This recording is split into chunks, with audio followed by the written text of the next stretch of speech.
Yeni Azərbaycan Partiyası Qubadlı rayon təşkilatının təşəbbüsü ilə Şərqi Zəngəzur Regional Təhsil İdarəsinin Qubadlı rayon sektorunun və səfərbərlik və hərbi xidmətə çağırış üzrə Dövlət Xidmətinin Qubadlı rayon bölməsi ilə birgə 2025-ci il Konstitusiya və Suverenlik ili çərçivəsində 8 noyabr Zəfər gününə həsr olunmuş Zəfər səlnaməmizin şanlı tarixi mövzusunda konferans keçirilib. Əvvəlcə Ulu Öndər Heydər Əliyevin büstü önünə gül dəstələri qoyulub. Ümumilli lider Heydər Əliyevin və şəhidlərimizin əziz xatirəsi bir dəqiqəlik sükutla yad edilib. Konferansı giriş sözü ilə açan Yeni Azərbaycan Partiyası Qubadlı rayon təşkilatının sədri Təhmasib Rüstəmov qeyd etdi ki, 8 noyabr Azərbaycan xalqının qəhrəmanlıq səlnaməsində əbədi yazılmış ən parlaq səhifələrdən biridir. Bu tarix 30 ilə yaxın düşmən tapdağı altında qalan torpaqlarımızın azad olunduğu, vətən müharibəsində qazandığımız möhtəşəm qələbənin rəmzidir. Müzəffər Ali Başkomandan İlham Əliyevin rəhbərliyi ilə Azərbaycan ordusu 44 gün ərzində misilsiz igidlik, yüksək peşəkarlıq və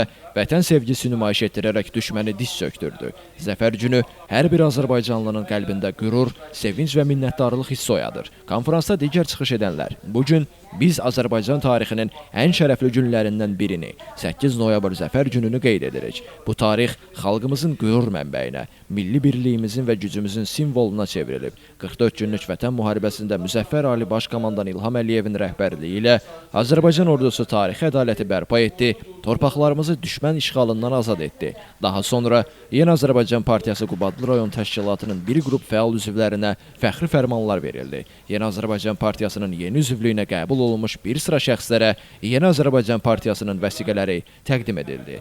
Elvin Qudrətov, Şəmstan Fikrətli, Elbrus İsmailov bugün informasiya proqramı üçün.